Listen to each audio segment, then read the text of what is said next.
Jóvenes, tengan muy buenas tardes.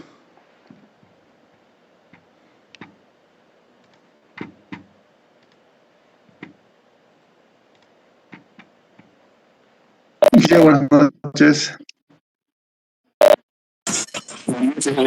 Buenas noches, jóvenes. Pensé que no me escuchaba.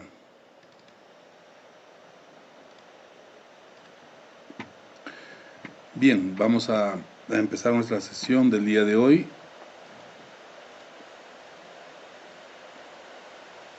Cerramos asistencia.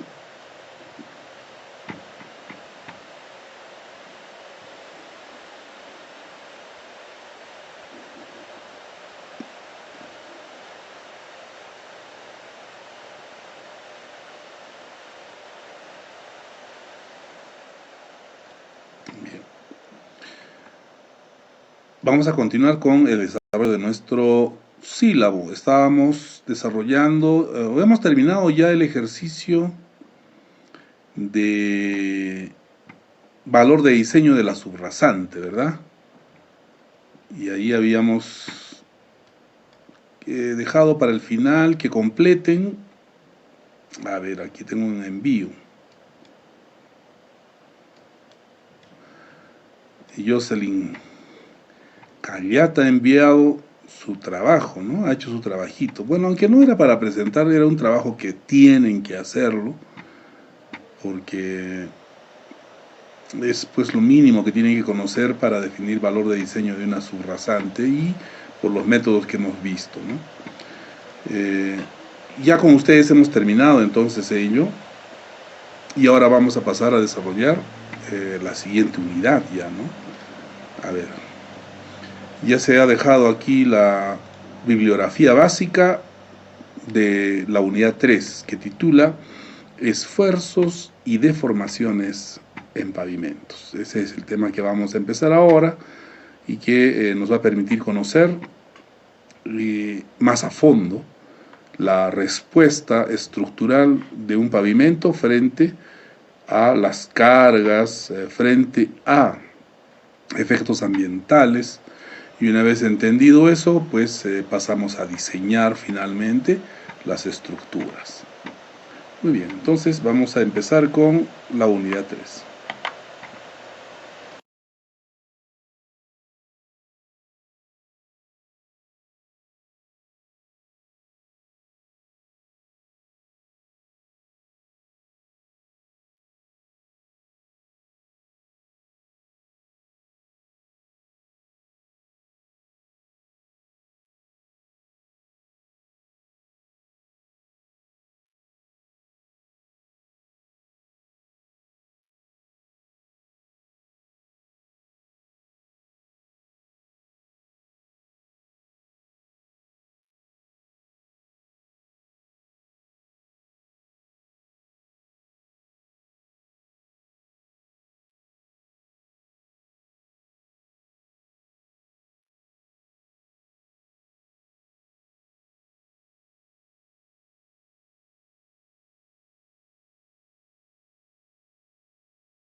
Bien, esta parte tiene que ver entonces con el análisis estructural de pavimentos, que también se puede tratar como esfuerzos, deformaciones y deflexiones o simplemente esfuerzos y deformaciones.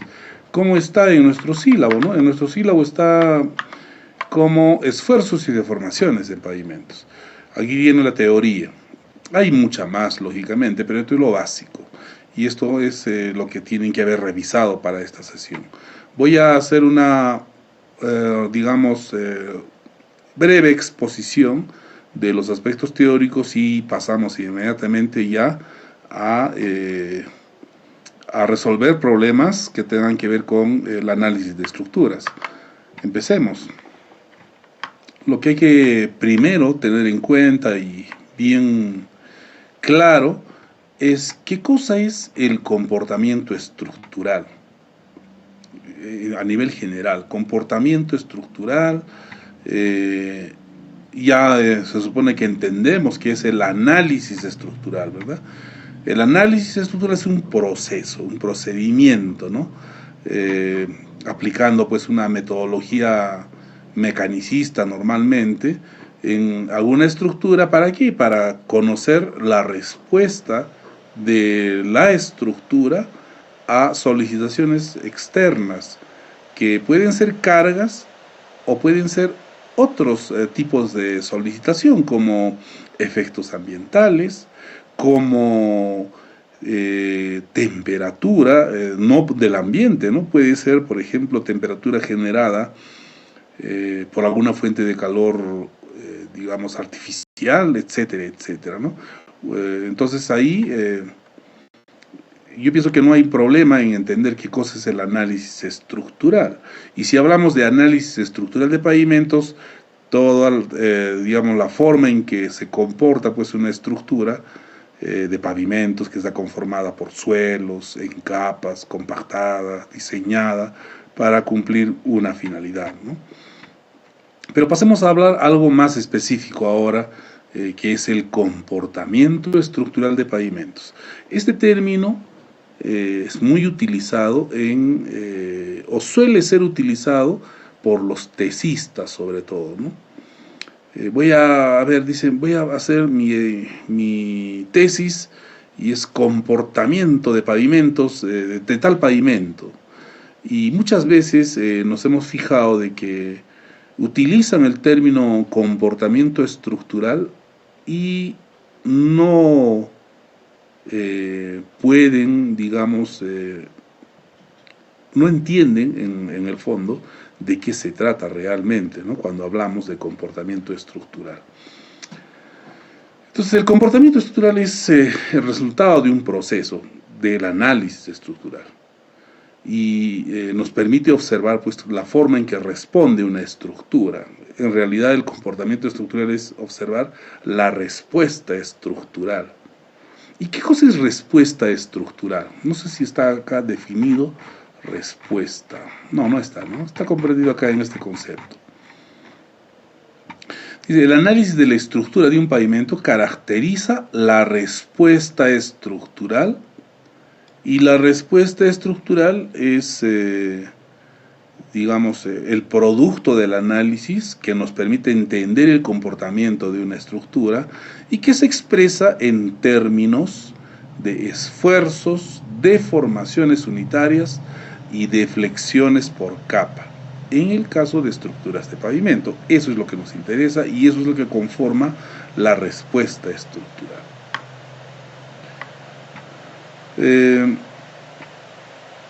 Esta respuesta estructural se tiene que obtener a partir de un modelo idealizado y utilizando relaciones, metodologías, procedimientos empírico-mecanicistas.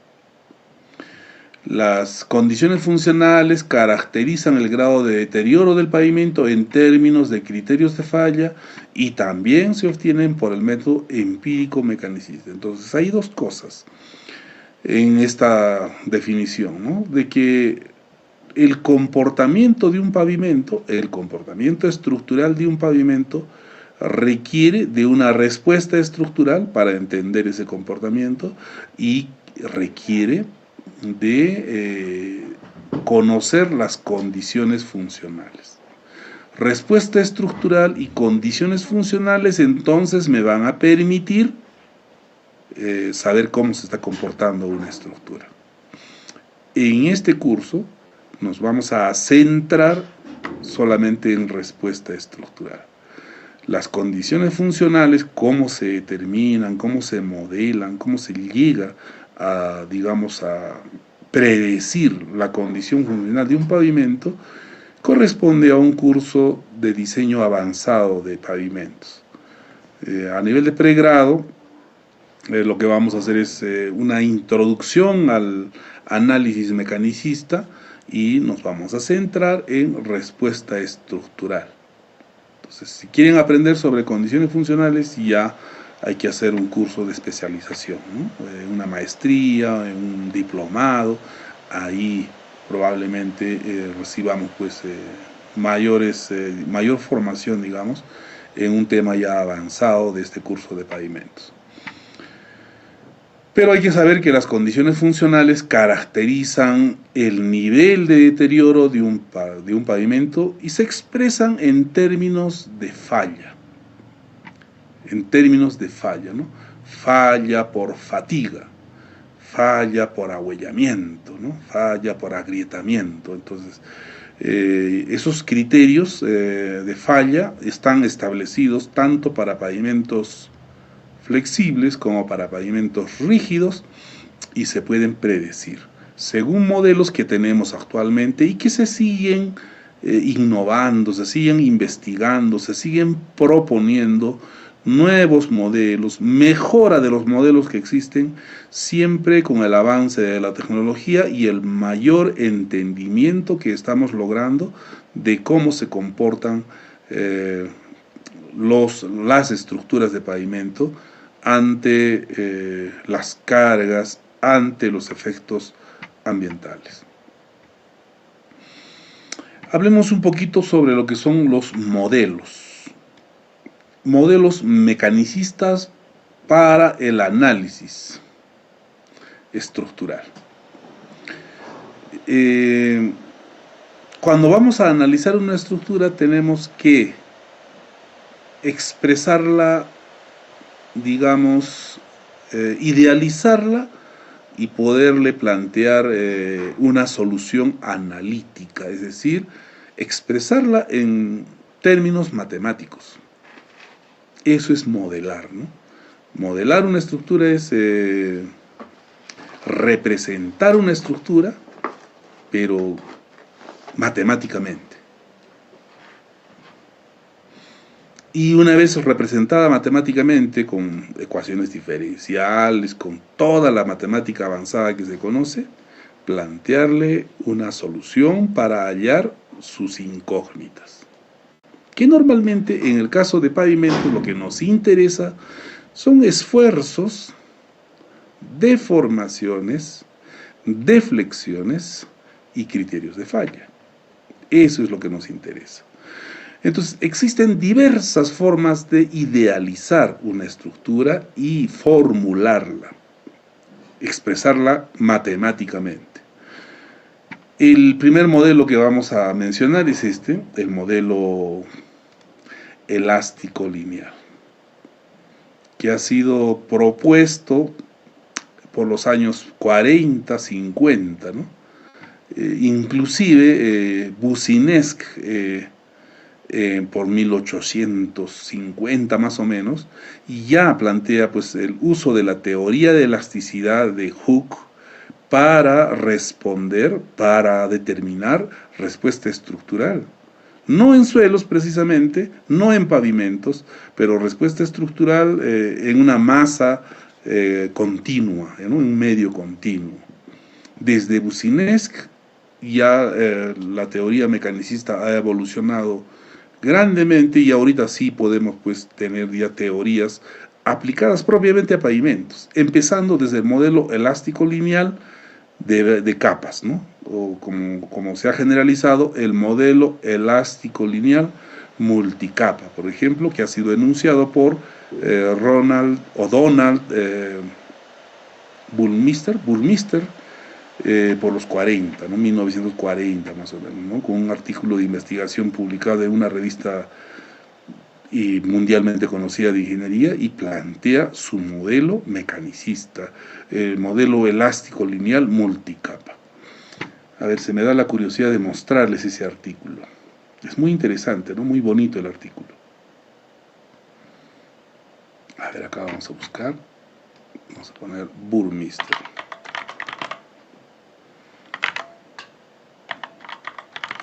Su artículo está en la red, ¿no? En internet van a poder encontrar. 1944. Ahí publica su teoría de esfuerzos y desplazamientos.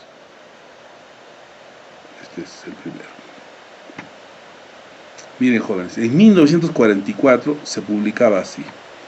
Esta es una revista. La teoría de esto lo vamos a traducir, a ver, para que lo tengan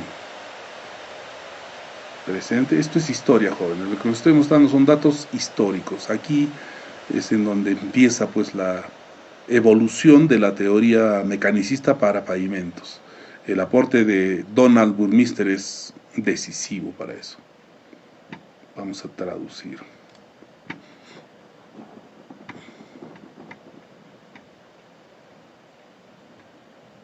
Profesor asistente de Ingeniería Civil de la Universidad de Columbia, Estados Unidos.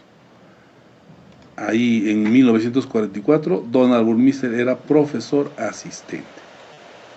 O sea, ni siquiera todavía era una eminencia, ¿no? Y presenta esta teoría, la teoría de esfuerzos, ¿no?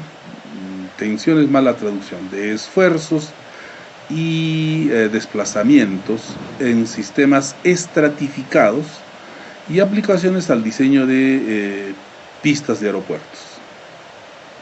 Ese es el artículo que presenta en 1944, ahí está su resumen, 1944. No existían todavía las computadoras, ¿no? En ese tiempo no habían computadoras, jóvenes. Pero miren cómo han presentado un artículo en ese tiempo y que hasta ahora es teoría que se estudia y se aplica. Y es lo que vamos a hacer nosotros, ¿no? Sistema de dos capas. Plantea el pavimento, el estudio del pavimento en un sistema de dos capas y plantea la formulación matemática, basado en la teoría elástica. Es una teoría pues compleja, ¿no? Utiliza ecuaciones diferenciales, derivadas parciales, sobre todo las matemáticas más avanzadas, y la resolución de estas ecuaciones requiere de dominio profundo de la matemática. En un artículo presenta su teoría de esta forma. Esta fórmula está desarrollada, analizada en mucha bibliografía que tenemos de ingeniería de pavimentos hasta la actualidad. Todo aquel que ha desarrollado un software para diseño de estructuras de pavimento tuvo que haber desarrollado esta matemática y llevarla pues a la práctica mediante el análisis matricial, ¿no? Pero acá está la fundamentación. Pero aquí te da, digamos, la formulación matemática general. Para aplicarla a un pavimento, pues se requiere bastante trabajo, ¿no? Y dominio de las matemáticas en realidad, ¿no? Entonces aquí está toda la formulación, es la teoría que te presenta Burmeister para resolver el problema de los pavimentos. Es bastante complicada, he tratado alguna vez de resolver estas ecuaciones y realmente requiere de bastante preparación en matemática. Bueno, al final nos presentan ya gráficos, resultado de la solución de esas ecuaciones, y que con estos gráficos, fíjense, 1944 ya teníamos estos ábacos. Todo esto, pues, toda esta matemática se resolvía a mano, utilizando reglas de cálculo, ¿no? Tablas de logaritmos. Ahora, con el uso de computadoras y todo ello, esto pues por eso ha desarrollado mucho la ingeniería de pavimentos y cualquier ingeniería, ¿no? Gracias al desarrollo de las computadoras y poder aplicar el método de elementos finitos a cualquier cosa. Pero este es el fundamento. Este es el fundamento. Al menos para el modelo elástico lineal, ahí está el fundamento matemático.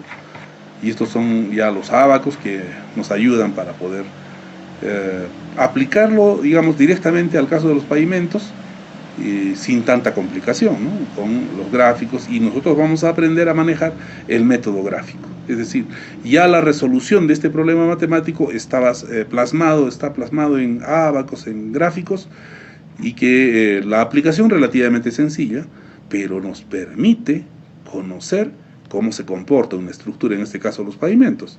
Nos va a permitir saber o calcular esfuerzos, deformaciones y deflexiones, que es lo que necesitamos saber para entender y para decir si un pavimento se está comportando adecuada o no a alguna solicitación, por ejemplo. Bueno, entonces esto es historia, ¿no? Este es el artículo de Donald Burmeister publicado en 1944. ¿En dónde lo ha publicado? Vamos a ver ahora la revista. Acá debe decir, ¿no? Esto está en una revista científica que, a ver, acá en el Sotero lo vamos a ver.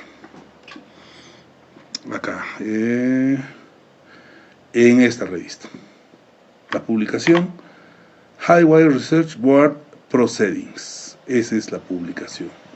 Si ustedes van a esa publicación, ahí van a encontrar el artículo. Es una revista cuartiluno, Norteamérica, ¿no? Por decir esta.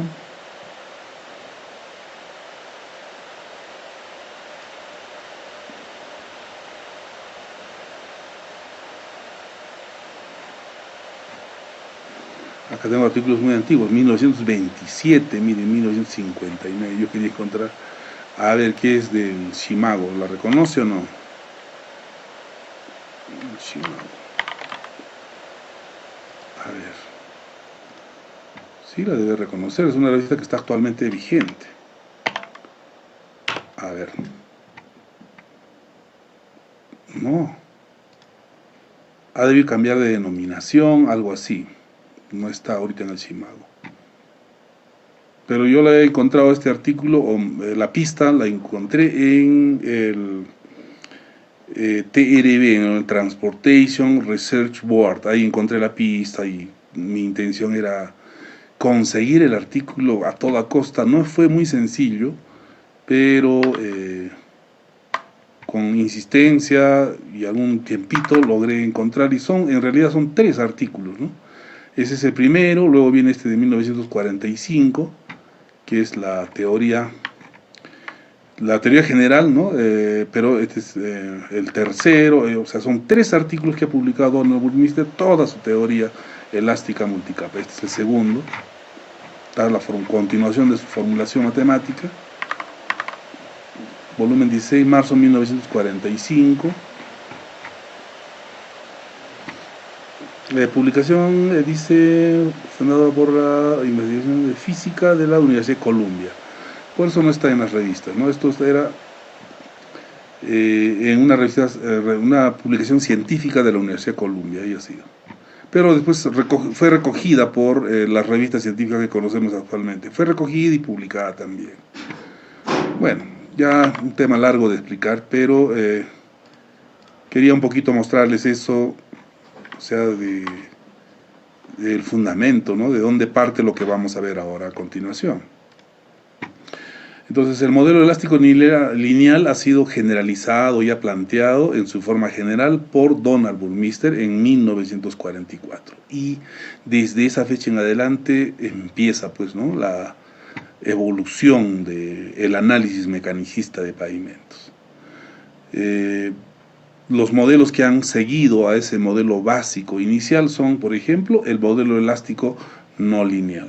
¿Recuerdan? Ustedes han utilizado el SAP, y cuando hacen análisis de estructuras aporticadas, por decir, utilizan el SAP, análisis estático, lineal, análisis no lineal, ¿verdad?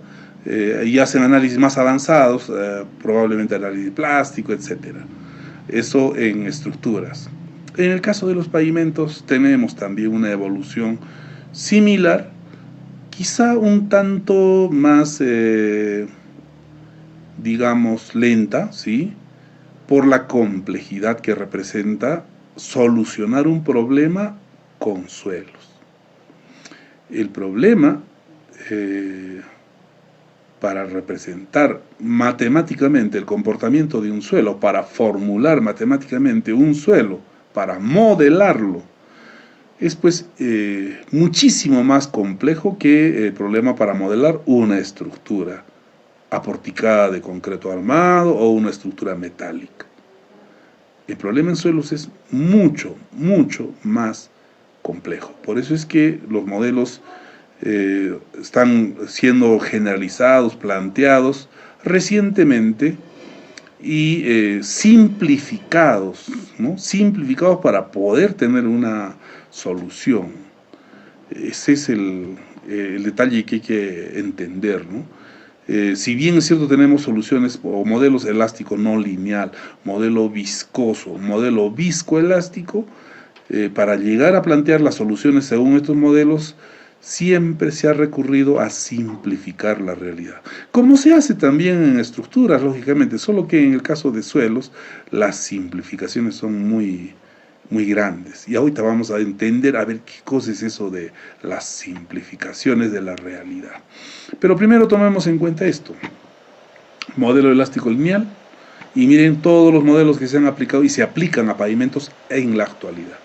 Modelo elástico no lineal, modelo viscoso, sobre todo cuando tenemos capas asfálticas, modelo viscoelástico y muchos más modelos, ¿no? Modelo elastoplástico, viscoplástico, modelo termoelástico. El viscoplástico, por ejemplo, ni se sueña utilizarse en estructuras porque no hay ese problema, ¿no? En cambio, en los pavimentos sí tenemos ese caso. Termoelástico, modelo termoviscoelástico y lo último que se ha planteado en modelos mecanicistas para entender el comportamiento de los pavimentos, modelo higrotermoviscoelástico, es decir, un modelo que considera humedad o saturación, temperatura y comportamiento viscoso, elástico de materiales que conforman un pavimento. Bueno, este es el modelo más reciente que se ha publicado, ha sido desarrollado en un texto de ingeniería de pavimentos avanzado. Y bueno, yo tuve la curiosidad de conseguir ese libro. Es el librito de Little Dallas, ¿no? Little Dallas. A ver, acá vamos a buscar ahí. Traté por curiosidad un poquito ahí ver y entender. Y bueno, cuando uno ve el libro ya dicen, bueno, hay que estudiar matemáticas, jóvenes. Little.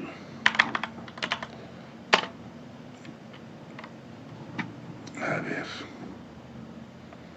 Este está acá. Modelos, modelado y diseño de pavimentos flexibles y materiales. Little, este es el librito. Una maravilla, pero es un tema muy avanzado, ¿no? Hay que estudiar mucho para poder entender lo que he escrito acá. Little Dallas, David Allen y Amit Bashir. Son tres autores de este librito, publicado en la editorial Springer, de las más prestigiosas del mundo. Son 700 páginas y aquí tienen la teoría más avanzada de pavimentos.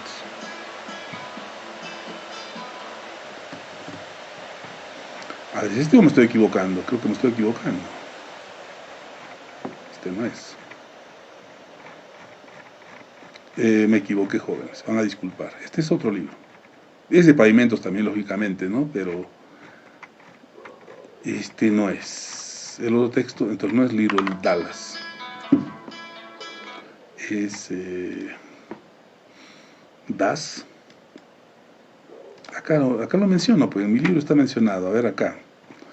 Acá dice, los modelos mecanicistas son tales.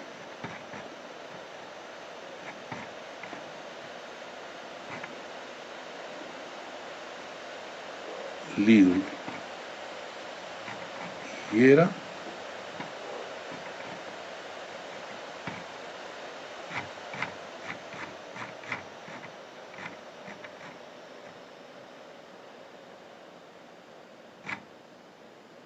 ...2018... Claro, acá estoy diciendo de repente justo... Esto Lidl et al... Lidl y otros 2018 es justamente este librito. Este que estamos viendo acá.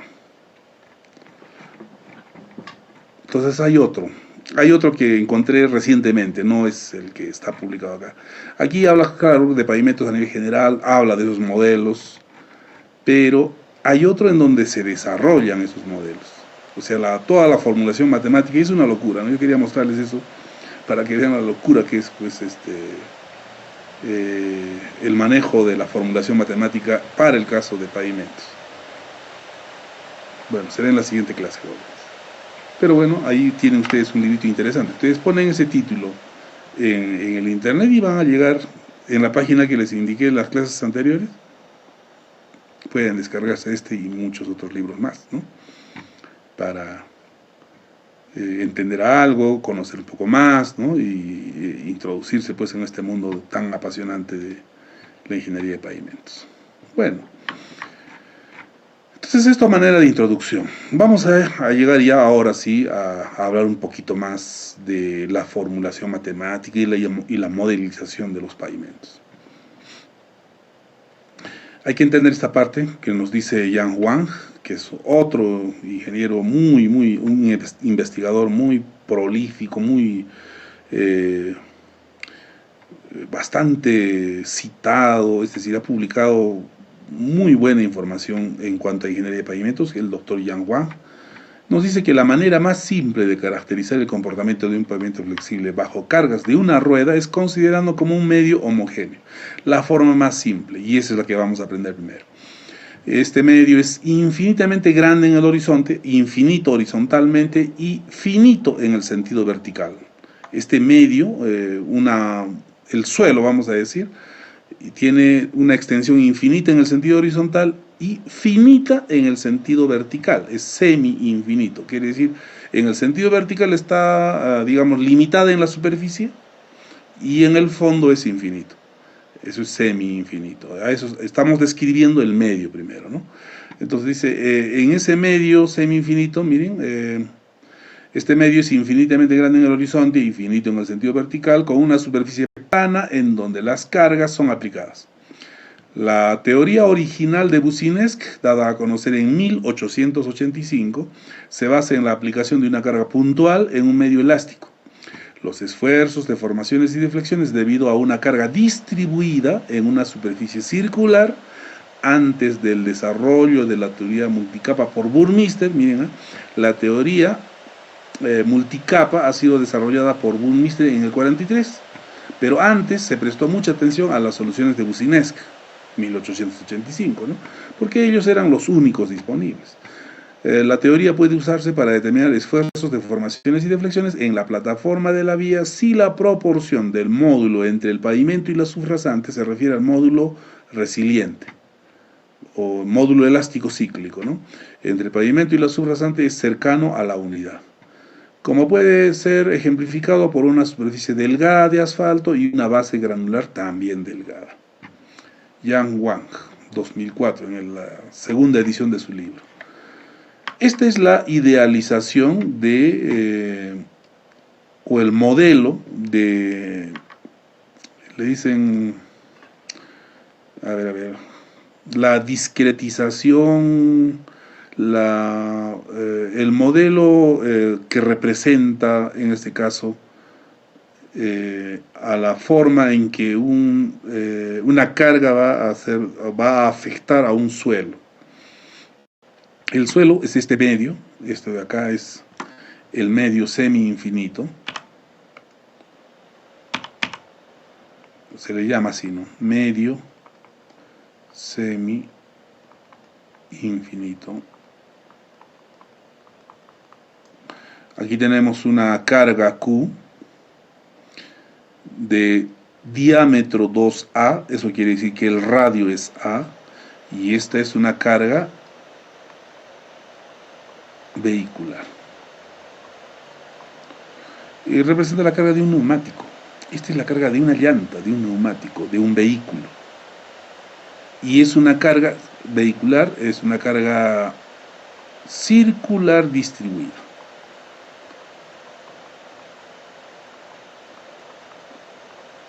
Está ahí, se está presentando el modelo, ¿no? Cómo se va a idealizar el medio, el suelo, para plantearle una solución matemática. Entonces aquí se dice, ¿no? Acá está la superficie, esta es la superficie, hagan de cuenta que este es el nivel de subrasante o el nivel de rasante, si gustan, y donde se aplica una carga vehicular. Y en este medio semi-infinito tenemos un punto de interés que está aquí. Queremos saber en este punto, ¿no? En ese punto, qué esfuerzos, deformaciones y deflexiones se producen por la aplicación de esta carga en este suelo. Ese es el problema. Se aplica una carga. Ahora alguien dirá, bueno, son 2 llantas, ¿no? Ahí el eje estandarte son 2 llantas juntas. Sí, pero esto es lo básico. Después de esto ya se plantean con 2 llantas, con 4 llantas, se plantean capas. Esto es la forma más simple de representar un pavimento, vamos a decir. Entonces aquí en este punto, debido a esta carga, se producen incrementos de esfuerzo. Hay que entender eso. En mecánica de suelos 2 ustedes han estudiado esfuerzos geostáticos, ¿sí? Los esfuerzos geostáticos son los esfuerzos que se producen en cualquier punto de este medio semi-infinito, o digamos suelo, debido a el peso, la gravedad, el peso propio del suelo. Si hay agua o no hay agua, son esfuerzos geostáticos y ustedes pueden calcular esfuerzos efectivos, ¿no? Vertical, radial, horizontal, en un punto. Eso, mecánica de suelos 2. Esfuerzos geostáticos. Es una forma sencilla, no sé si se recuerdan, ¿no? El esfuerzo geostático es de forma triangular, ¿verdad? Triangular, sacan ustedes ahí la resultante, bueno, algo así es en mecánica de suelos 2. En pavimentos no nos interesan los esfuerzos geostáticos. Lo que nos interesa son los incrementos de esfuerzos por las cargas vehiculares. Porque se supone que el sistema está en equilibrio. Entonces, cuando un vehículo pasa por la superficie, ¿qué es lo que ocasiona en cualquier punto de este medio semi-infinito? Un incremento de esfuerzos. Y ese incremento de esfuerzos es el que calculamos y que conocemos como esfuerzo vertical, radial, tangencial, y que generan también deformaciones y que genera deflexiones en el caso de pavimentos flexibles. Eso es lo que nos interesa. Entonces aquí, en este punto vamos a tener esfuerzos verticales, vamos a tener esfuerzos radiales y esfuerzos tangenciales. Parte de la respuesta estructural de este medio, de este suelo, sujeto a una carga vehicular, son los esfuerzos. ¿Cuáles esfuerzos? El esfuerzo vertical, el esfuerzo radial y el esfuerzo tangencial. Parte. La otra parte son las deformaciones. ¿Cómo se deforma este medio debido a esta carga? Entonces hay deformación vertical, deformación radial y deformación tangencial también. Y finalmente la deformación tiene que ver con la deformación unitaria del medio. Y luego vienen las deflexiones. Deflexión, que ya es movimiento de esta partícula, ¿no? Debido a esta carga, esta partícula se va a mover. Si pasa el vehículo, se va a hundir, va a haber un movimiento vertical. Entonces la deflexión normalmente se conoce como omega, ¿no? Omega. Deflexión vertical simplemente. En el sentido horizontal sí, se va a mover probablemente sí, pero a nosotros nos interesa la deflexión vertical, omega. Entonces, esfuerzos, deformaciones y deflexión son lo que conforman la respuesta estructural de este medio en donde se aplica una carga vehicular. Una carga vehicular que es una carga circular distribuida que representa pues a la carga de un vehículo, al contacto de una llanta con esta superficie y que tiene las características Q, la magnitud de la carga y un diámetro 2A, siendo A el radio de dicha carga.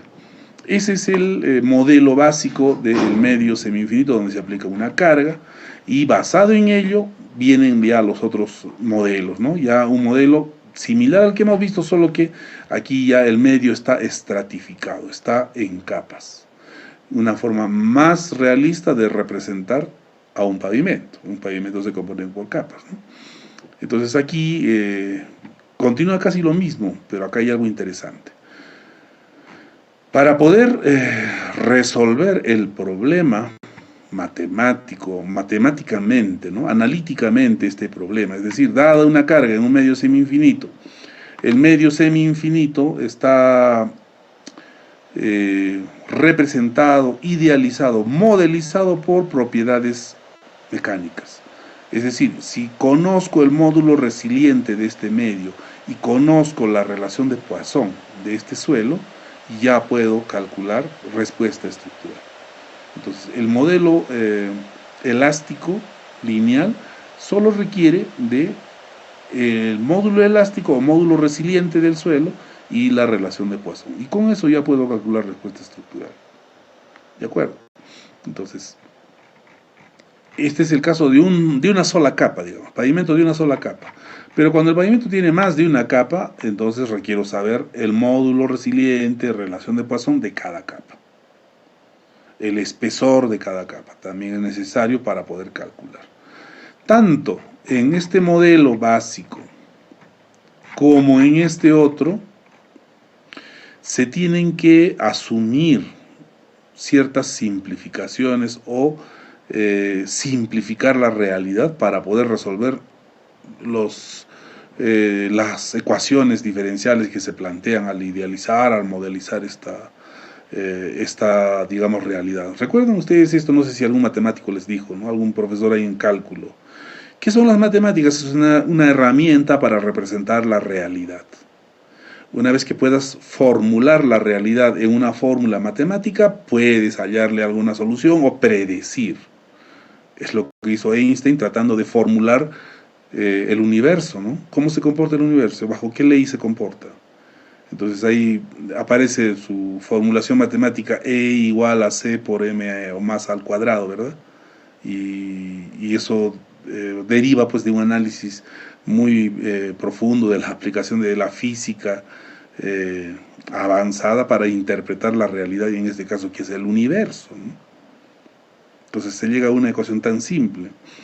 En el caso de los pavimentos, de igual manera, se trata de representar una estructura de pavimento con una ecuación matemática, y las soluciones nos permiten a nosotros predecir, calcular respuesta estructural, y predecir, digamos, la falla que podría tener esa estructura con el tiempo, que es lo que nos interesa en pavimentos.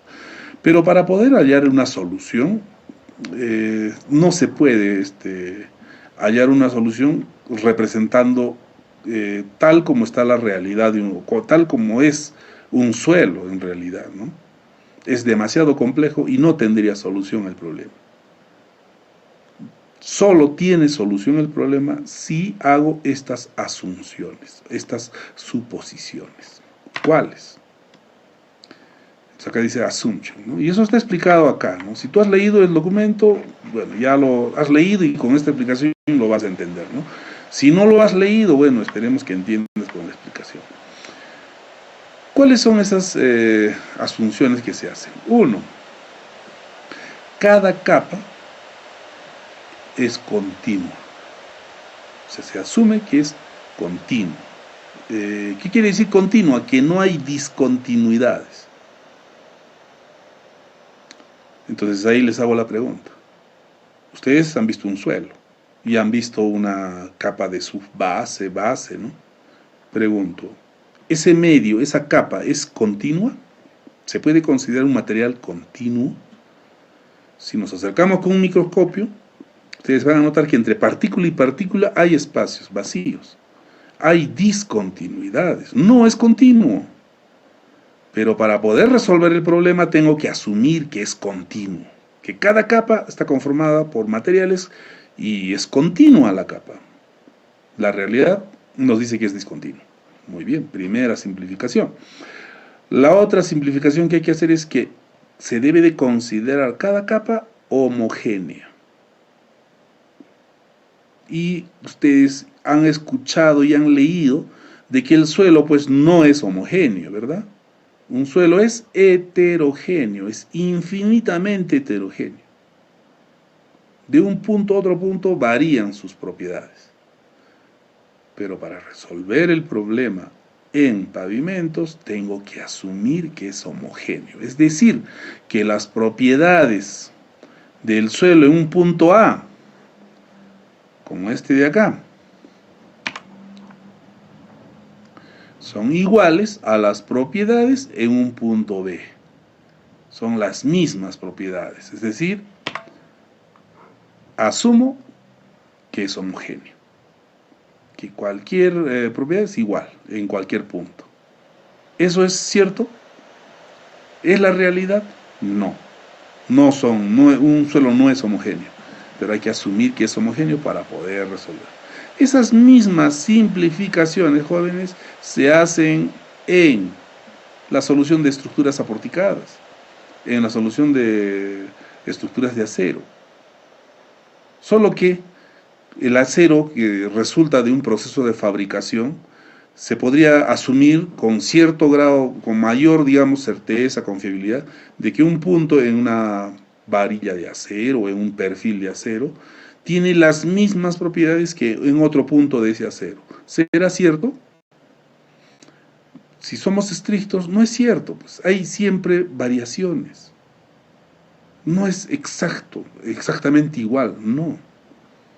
Pero tiene mayor similitud en el acero, entre dos puntos, hay mayor similitud que en el suelo, obviamente, ¿verdad? Solo que en el suelo, pues ya las similitudes son muy escasas, vamos a decir. En el acero, el grado de error cuando se dice similitud es mucho menor que en el suelo. Pero estrictamente tampoco se puede afirmar que un perfil de acero es homogéneo, ¿no? O un elemento de concreto, una columna de concreto, difícilmente se puede asumir que es homogéneo. No es homogéneo, ¿cierto? Pero para aplicar la teoría, para resolver esas estructuras, para determinar su respuesta estructural, tengo que asumir que es homogéneo. Lo mismo que en los pavimentos. Solo que en los pavimentos es demasiado burdo, ¿verdad? Asumir que un suelo sea homogéneo, pero hay que asumirlo, si no, no llegamos a ninguna solución. No tiene solución el problema. Solamente en el modelo elástico, que es el modelo más básico, hay que hacer esas asunciones. En los demás modelos, las simplificaciones son mayores. Bueno, ¿qué más? Se tiene que asumir que es isotrópico. ¿Qué significa que es isotrópico? Que las propiedades de ese material son iguales en cualquier dirección, en todas las direcciones. Es decir, a ver, una propiedad que no es igual en todas las direcciones, la permeabilidad de un suelo, jóvenes. La permeabilidad de un suelo es igual, digamos, permeabilidad en el sentido vertical será igual a la permeabilidad en el sentido horizontal. No, no es igual, son permeabilidades diferentes. Pero para resolver el problema, tengo que asumir que es isotrópico, que las propiedades, bueno, en este caso de resistencia, en el sentido, en cualquier dirección es la misma resistencia. Entonces asumo que el material es isotrópico o isótropo. Un suelo no es isótropo, es anisótropo, pero tengo que simplificar. Finalmente, debo asumir que el material se comporta de forma elástica lineal. ¿Qué significa el comportamiento elástico lineal? Y eso lo expliqué en la introducción del curso, no sé si recuerdan. Si ustedes agarran aquí un resorte o una tira de jeve, si lo estiro, se va a alargar, deformo su longitud, pero si dejo de estirar, es decir, cesa la carga y el jeve va a llegar a su longitud inicial, o el resorte va a retornar a su longitud inicial. ¿Qué comportamiento es ese? Es un comportamiento elástico lineal, si es que no ha habido, digamos, deformaciones permanentes. Es elástico lineal. A una cierta carga, a una cierta tensión, hay una deformación, y esa deformación es lineal, es decir, si ustedes grafican esfuerzo, deformación, van a tener una recta. Y ahí viene el famoso gráfico esfuerzo-deformación que se hace pues en esfuerzos, en Y, ¿no? En mecánica de suelos 2, cuando hacen el ensayo del triaxial, ¿no? Para determinar el módulo elástico de un suelo, se tiene que dibujar este gráfico esfuerzo-deformación, y a un esfuerzo dado hay una deformación del suelo, un esfuerzo dado hay una deformación, se grafican los puntitos y ahí tienes el gráfico de esfuerzo-deformación de un suelo. Generalmente el primer tramo es casi una línea, y en esa línea, si ustedes ahí trazan un rectángulo, pues pueden calcular el módulo elástico de ese suelo, ¿no? Y no solamente del suelo, del concreto, de cualquier material podrían ustedes determinar ese módulo elástico, ¿no? A partir del gráfico esfuerzo de formación. Entonces, en el caso de los suelos, se asume que tiene un comportamiento elástico lineal. Y ya la pregunta también es obvia, ¿no? ¿Y el suelo se comporta de forma elástica lineal? Si ustedes agarran un suelo, lo presionan, dejan de presionar, el suelo rebota y vuelve a su estado original. Imagínense una masa de arcilla con arena, digamos. Lo aplanan, dejan de aplanar, el suelo rebota y vuelve a su estado original. No. ¿Qué comportamiento tiene realmente el suelo? Comportamiento plástico. Pero para resolver el problema en pavimentos tengo que asumir que su comportamiento es elástico lineal. Entonces acá muchos estarán diciendo ya, pues, entonces ya, pues si se supone todo eso, una suposición tan grande como esa, ya qué cosa estamos calculando, ¿no? ¿Qué resultados obtenemos entonces con estas teorías? Y aquí hay que entender lo siguiente, de que el suelo exhibe un comportamiento elástico lineal para esfuerzos pequeños. Demostrado. ¿Y cómo se demuestra? Se demuestra con el ensayo de la viga de Enkelmann. Aquí no está, ¿no? Ya, vamos a ver, vamos a irnos acá al internet, viga de Enkelmann. Vamos a buscar viga de Enkelmann. Ustedes conocen la viga de Enkelmann. Es un aparatito y está. Esto lo tenemos en nuestro laboratorio. Es un aparato que permite medir la deflexión que ocasiona un vehículo cargado en la estructura de un pavimento. ¿Qué ocurre, jóvenes? Miren, acá, en esta imagen, por ejemplo, vamos a explicar.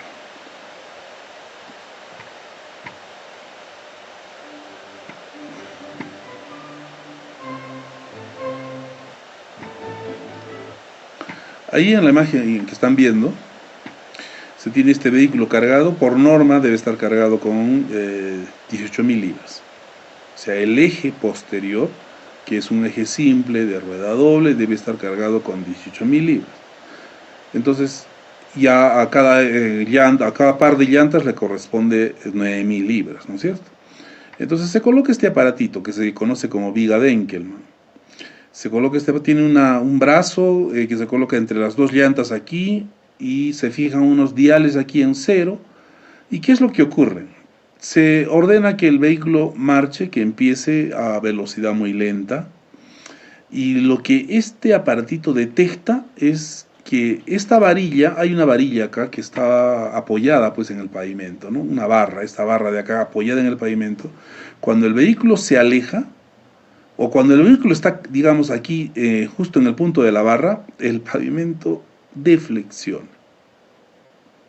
Es decir, la rasante deflexión. Se hunde. Imperceptible al ojo humano, pero se hunde. Fracciones de milímetro. 0.1, 0.3 milímetros.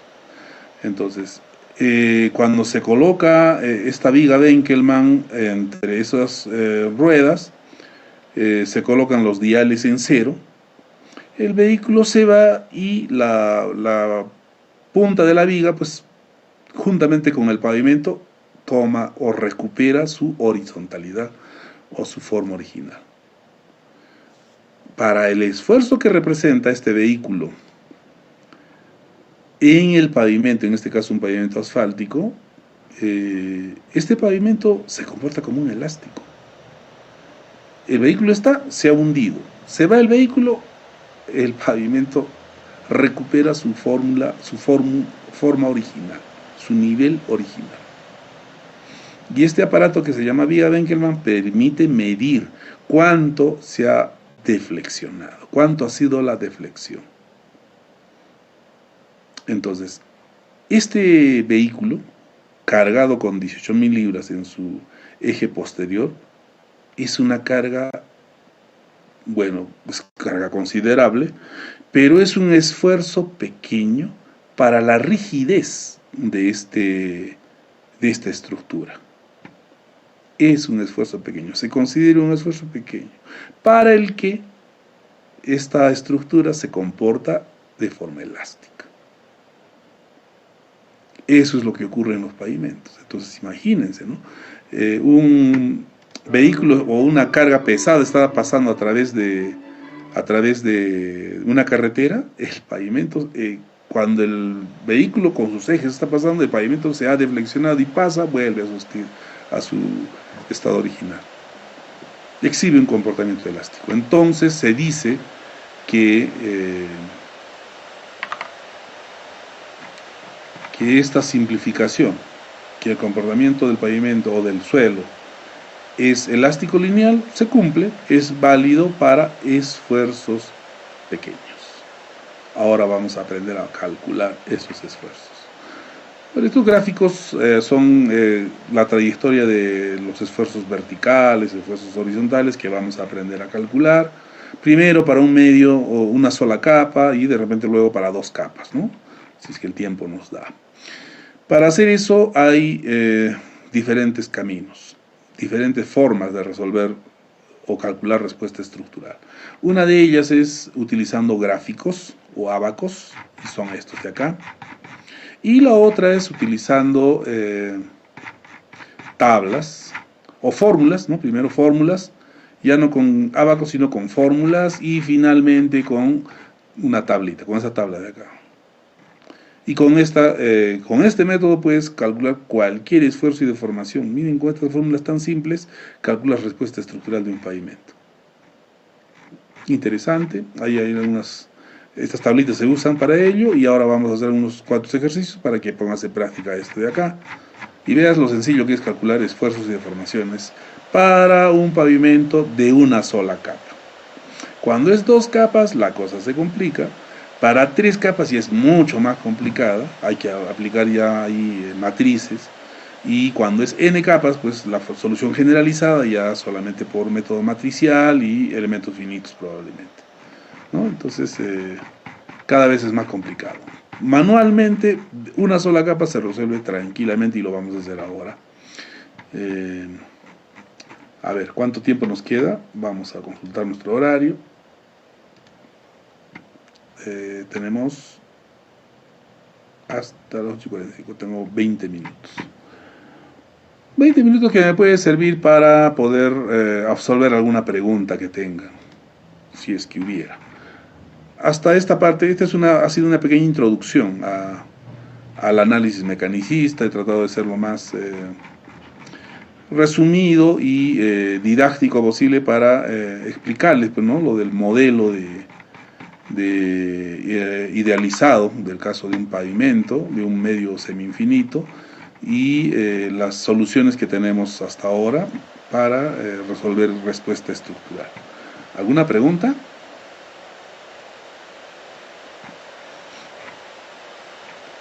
No hay pregunta. Entonces continuemos ahora sí ya utilizando la solución por gráficos.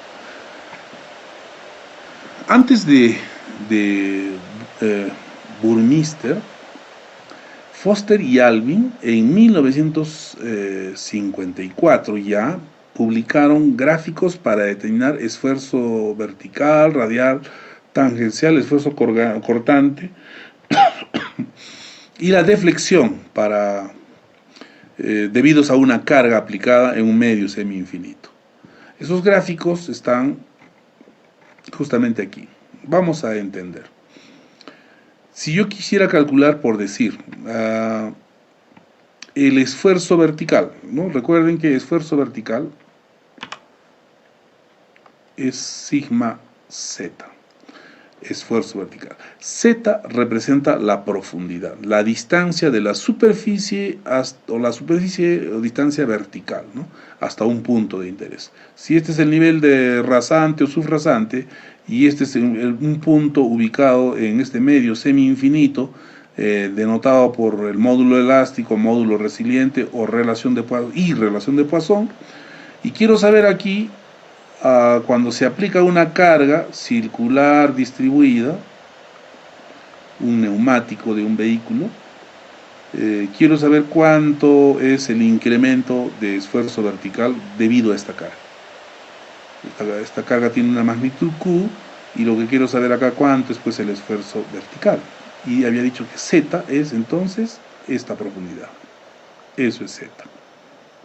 Y aquí está la forma de obtenerlo. Aquí en este gráfico ves cómo se obtiene. Simple, ¿no? Si tú despejas aquí el esfuerzo vertical, es sigma Z igual a la carga Q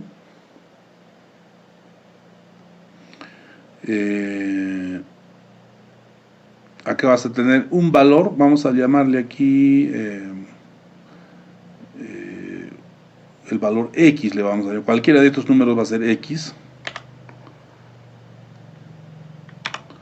Entonces este valor X que vas a leer en este gráfico va a ser igual a sigma Z sobre Q por 100. Y de lo que se trata es conocer el esfuerzo vertical, o sea, sigma Z, entonces despejas, ¿no? Sigma Z va a ser igual a Q por la lectura, por X, sobre 100. Y listo, ya tienes esfuerzo vertical en unidades de esfuerzo. Bastante simple, ¿no? Entonces, si este es el caso, digamos, a ver, hagamos un ejemplo para que lo entiendas. Tienes acá un vehículo, un eje, normalmente los ejes simples están cargados con 7 toneladas. Entonces acá hay una llantita, ¿no es cierto? El eje simple, rueda simple, cargado con 7 toneladas. Acá tienes una llanta. ¿Qué carga va a recibir esta llanta? La mitad de 7, 3.500 kilos. ¿De acuerdo? Entonces tienes una carga P igual a 3.5 toneladas. Yo quiero saber la magnitud de Q. Q es la carga distribuida. ¿Cómo calculas Q? Q va a ser igual a ¿cuánto? 3.500 kilos, que son las 3.5 toneladas, sobre un área. ¿Qué área? El área de esta circunferencia. Entonces necesitamos saber acá cuánto es 2A. ¿Cuánto es el diámetro?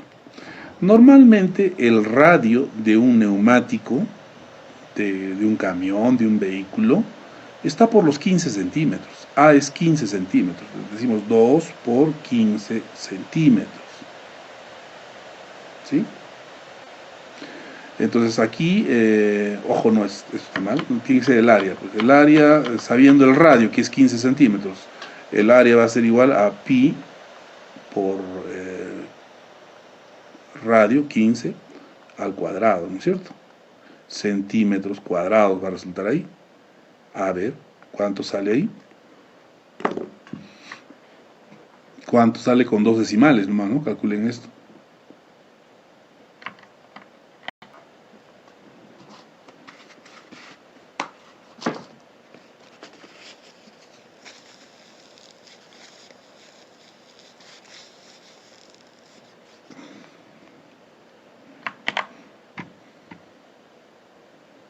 ¿Están ahí, jóvenes? ¿O se han dormido ya? 4.95. 4.95 kilos por centímetro cuadrado. Esa es la magnitud de Q. Fácil, ¿no? ¿Se dan cuenta? Así de fácil es esto. Entonces ya tienes la magnitud Q, que es 4.95. Ahora quiero calcular el esfuerzo vertical que ocasiona este neumático, esta carga de vehículo. Entonces para eso utilizo este gráfico. ¿Cómo se utiliza? Lo que tengo que conocer primero es la relación Z sobre A. Esto de acá, miren, acá que dice Z sobre A, y cada curva es R sobre A. ¿Qué cosa es Z sobre A? El cociente de la profundidad sobre A minúscula, que es el radio de la carga. ¿De acuerdo? Entonces aquí tengo que saber cuánto es Z sobre A. Z es la profundidad a la que se encuentra este punto. Voy a asumir que es 30 centímetros. Z es igual a 30 centímetros. A 30 centímetros de profundidad está este punto de interés, el punto A. Entonces a 30, Z sería 30, ¿no? 30 centímetros. A es el radio de la carga circular distribuida que representa el contacto entre una llanta y la superficie del pavimento. Y habíamos asumido que A es un radio de 15. Entonces acá sobre 15. 30 entre 15, Z sobre A va a ser 2. Ya tengo Z sobre A.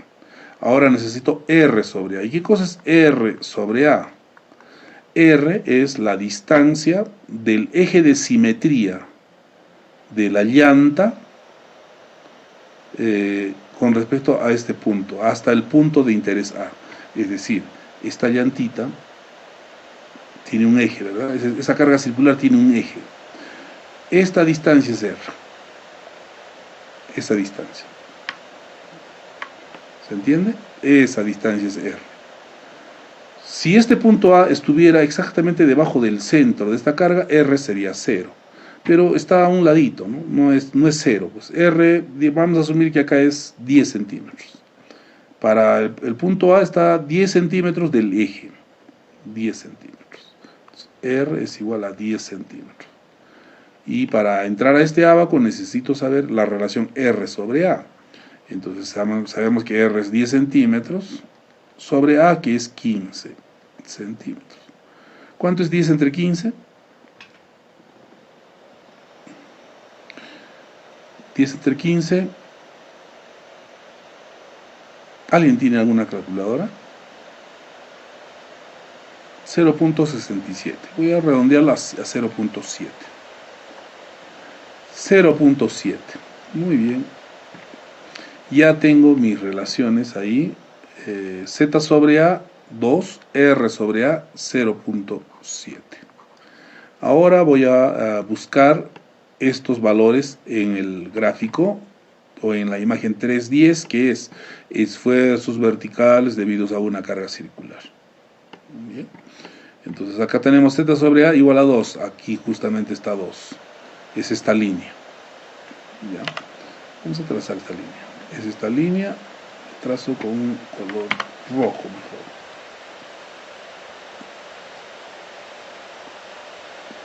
Así. Cada una de estas curvas representa la relación R sobre A. R, que es la distancia del eje de simetría de la rueda a el punto de interés. Hemos dicho que es 10. Entonces R sobre A, 10 sobre 15, 0.7. ¿Dónde estará 0.7 aquí? Miramos ahí nuestras curvas. Acá hay una curva que es 1.5, acá 5, 4, R sobre A 4, R sobre A 3. R sobre A 1 está aquí, es esta curva de acá. Esta otra curvita de acá es R sobre A 0.75. Ah, ya. Entonces aquí vemos de que esta de acá es 0. Esta es la 0.75. Esta curvita es 0.75, ¿no? ¿De acuerdo? Y 0.7 está un poco más abajo, ¿verdad? Esta de acá es 0.5. Acá me voy a acercar para que vean. Esta de acá es 0.75 y esta de abajo es 0.5, ¿no? Entonces, 0.7 estará pues un poquito más abajo que esta curva, ¿no? Más o menos por acá debe estar.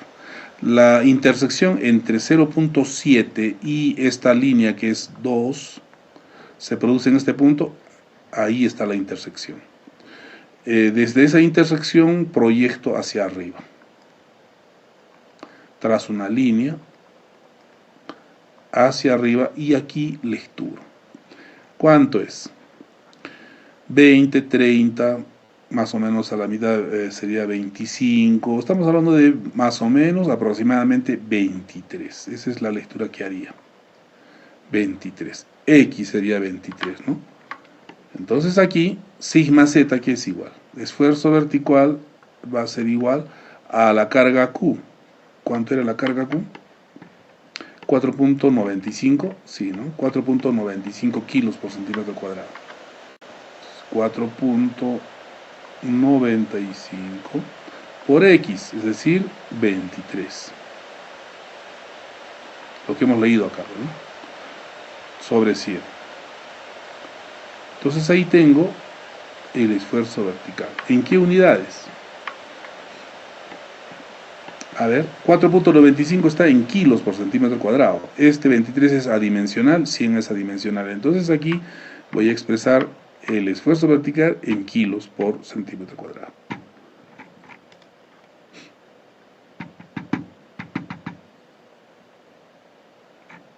Nadie está atento, ¿no? Ya está. Por fin uno. Gracias, Edwin. 1.14